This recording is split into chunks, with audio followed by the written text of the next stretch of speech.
నమస్తే, welcome to our channel. నేను మీ ప్రియాంకారాం. CP Sajjanar గారు వార్నింగ్ ఇచ్చారు అంటే ఖచ్చితంగా అది చేసి తీరుతారు అని చెప్పేసి కొంతమంది అంటూ ఉంటారు. ఈరోజు మరొకసారి అది రుజువైంది. ఐబొమ్మని ఎవరైతే నడిపిస్తున్నారో ఆ మెయిన్ హెడ్ని పట్టుకుంటాను అని చెప్పేసి చెప్పారు. ఈరోజు అరెస్ట్ చేశారు. మరి ఎవరు ఆ వ్యక్తి, ఎక్కడికి చెందిన ఆయన?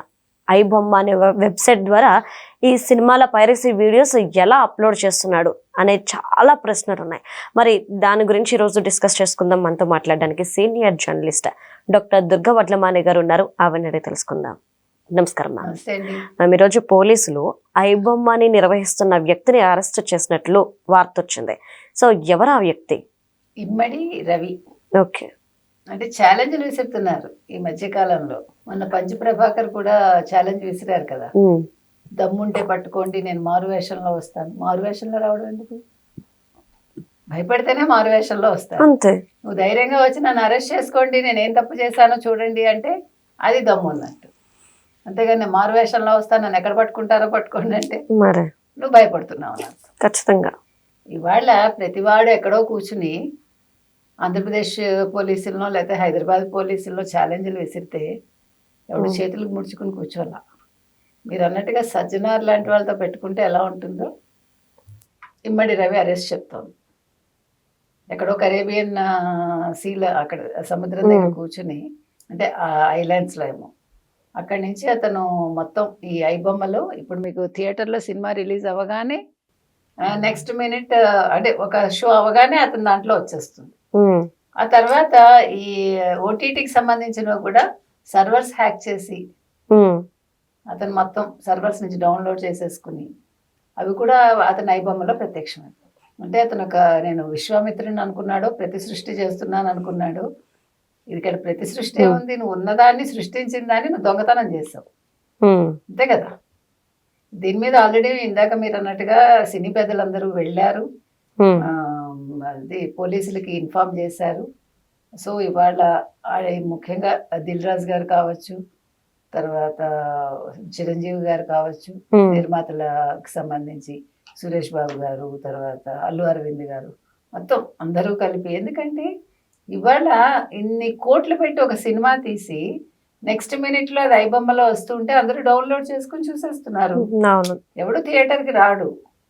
ఇక్కడ రెండు సమస్యలండి. ఒకటి థియేటర్కి రాకపోవడం దీనివల్ల, రెండు థియేటర్లోకి వెళ్తే ఎంత ఖర్చు అవుతుందో ఈ రెండు కలిపి మనుషుల్ని థియేటర్కి తీసుకురావట్లే ప్రేక్షకులు. దాన్ని యూటిలైజ్ చేసుకున్నాడు, ఎన్కాష్ చేసుకుంటున్నాడు. మరి తప్పు కదా. ఎందుకు? ఇప్పుడు నీకు అంత తెలివి ఉంటే ఆ తెలివిని మంచిగా వాడచ్చుగా. ఇప్పుడు ఇంత ఫాస్ట్ గా నువ్వు ఈ పని చేయగలుగుతున్నావు అంటే టెక్నికల్ గా మీకు సమర్థత ఉందని అర్థం. మంచి హ్యాకర్. అవును. దీన్ని మీరు పెద్ద పెద్ద కంపెనీలకు మీ తెలివిని ఉపయోగిస్తే వాళ్ళు కోట్లు ఇస్తారు. అవును.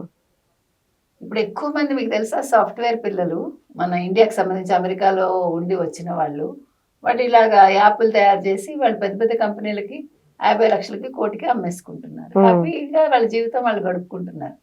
ఎందుకంటే టెన్షన్ ఉండదు కదా. అవును. సో ఇప్పుడు ఇతను కూడా పని చేసి ఉండొచ్చు.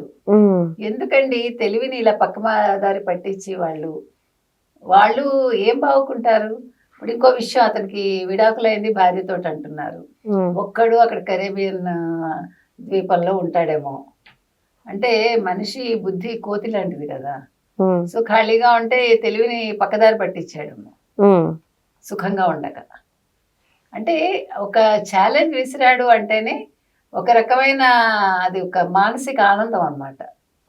చూసావా, నేను వీళ్ళని మోసం చేయగలుగుతున్నాను. మన సినిమాల్లో చూస్తాను చూడండి, దమ్ముంటే పట్టుకో, లేదంటే నేను ఎక్కడున్నానో తెలుసుకో, వాడు ఎక్కడో అదేంటది 7 అంతస్తుల మేడలోనో, లేకపోతే దాన్ని ఏమంటారు ఒంటి స్తంభం మేడ మీదో ఎక్కడో, లేకపోతే సెల్లార్ లోనో, లేకపోతే పైన దాన్ని ఏమంటారు పెంట్ హౌస్ లాగా అక్కడో.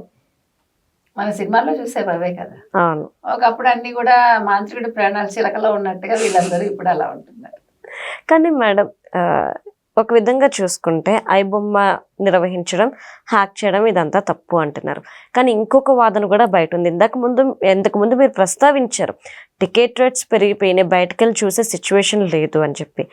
మరి హ్యాక్ చేసేసి సినిమాల్ని ఇలా పెడుతున్నారు అని చెప్పేసి కంప్లైంట్ ఇస్తున్న ప్రొడ్యూసర్స్ ఉన్నారు, హీరోలు, వీళ్ళంతా ఎందుకు పాప్కార్న్ రేట్ తగ్గించండి అని అడగరు, ఎందుకు టికెట్ రేట్ అంత ఎందుకు పెడుతున్నారు తగ్గించండి అని అడగరు, ఎందుకు మీరు సినిమా హీరోస్ అంత రెమ్యూనరేషన్ తీసుకుంటున్నారు, మీరు తగ్గించండి, తగ్గిస్తే ప్రొడ్యూసర్ బాగుపడతాడు కదా అని.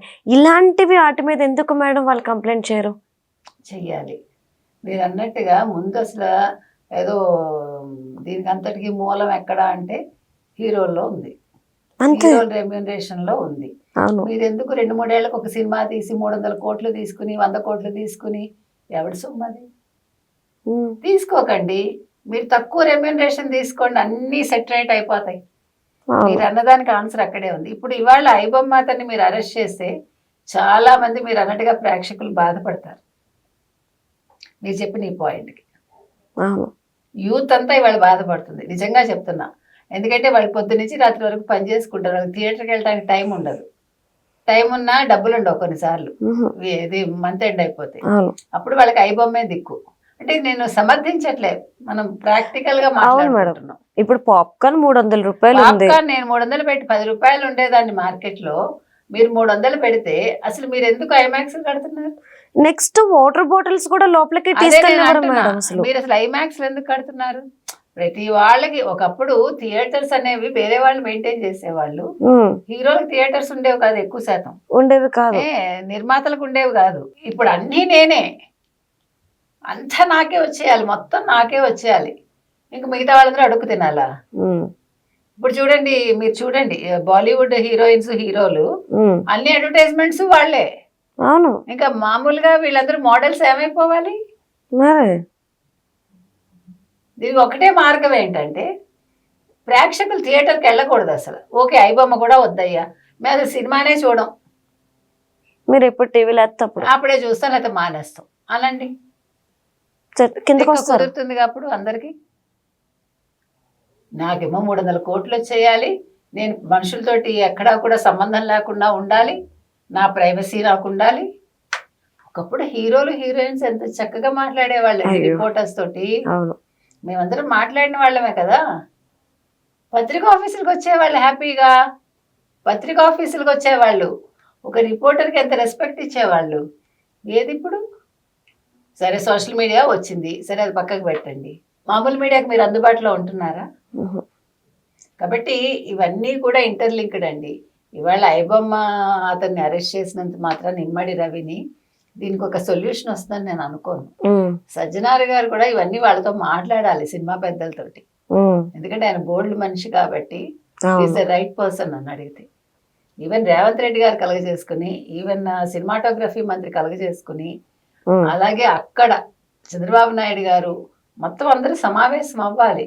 అయ్యి ఇది ప్రజలతో ముడిపడి ఉంది వినోదం అనేది. ప్రేక్షకులు రాకపోతే సినిమా లేదు, నిర్మాత లేకపోతే సినిమా తీయలేరు. ఈ రోజుల్లో నువ్వు ఎలాంటి హీరో కూడా ఎవడు చూడటల్లా, కంటెంటే చూస్తున్నారు. అవును, చిన్న సినిమా కూడా హిట్ అవుతుంది, సినిమాలే హిట్ అవుతున్నాయి ఎక్కువ శాతం. మన కోర్టు సినిమా తీసుకోండి, ఏముంది, చిన్న బడ్జెట్ మేడం, అది మీకు చూడబుద్ధేసింది. ఏంటి అప్పుడే అయిపోయిందా అనిపించింది మనకి. నెక్స్ట్ ఏం జరుగుతుంది ఉత్కంఠ ఏమీ లేదు, మళ్ళా పెద్ద విషయం కూడా కాదు. ఆ ఒక్క 10 నిమిషాలు ఏం జరిగింది అన్న దాని మీద అసలు ఎంత ఉత్కంఠ కలిగించాడంటే ఎంత అద్భుతంగా ఉందండి సినిమా. అతను ఎలా పెద్ద హీరోనా పోనీ చేసిన వాడు, ఆ లాయర్ కింద ఇప్పుడు పేరు గుర్తింపు అన్నీ వచ్చాయి. అది నేను అనేది. అందుకని హీరోలు లేకపోతే సినిమాలు లేవు అనే రోజులు లేవు. అప్పుడు అంత పెద్ద సినిమా హీరోలు హీరోయిన్స్ కూడా వాళ్ళందరూ భానుమతి లాంటి వాళ్ళు, అంజలీదేవి గారు లాంటి వాళ్ళు, సావిత్రి లాంటి వాళ్ళు, వాళ్ళు నిర్మాతల కోసం పనిచేశారు. హీరోలు కూడా అంతే. వీళ్ళకి అసలు నెల జీతం ఉన్నంత కాలం సుఖంగా ఉందండి, నిజంగా చెప్తున్నా. వాళ్ళు ఒక సినిమా ఒక సంస్థకి నెల జీతం మీద పనిచేసినంత కాలం ఏ గొడవలు లేవు. కాబట్టి ఇది ఆలోచించాలండి. ఇది ప్రేక్షకులు తప్పు కాదు, ఐబొమ్మ తప్పు అని పూర్తిగా మనం చెప్పలేము. ఐబొమ్మ ఉండబట్టి ప్రేక్షకులు ఆనందంగా ఉన్నారు, ప్రేక్షకులు ఆనందంగా ఉన్నారు కాబట్టి ఐబొమ్మ వచ్చింది. సో దీనికి సొల్యూషన్ మాత్రం ఏంటి అనేది అందరూ కూర్చుని చర్చించి ఒక నిర్ణయం తీసుకుంటే బాగుంటుంది. Okay, right. Thank you so much ma'am.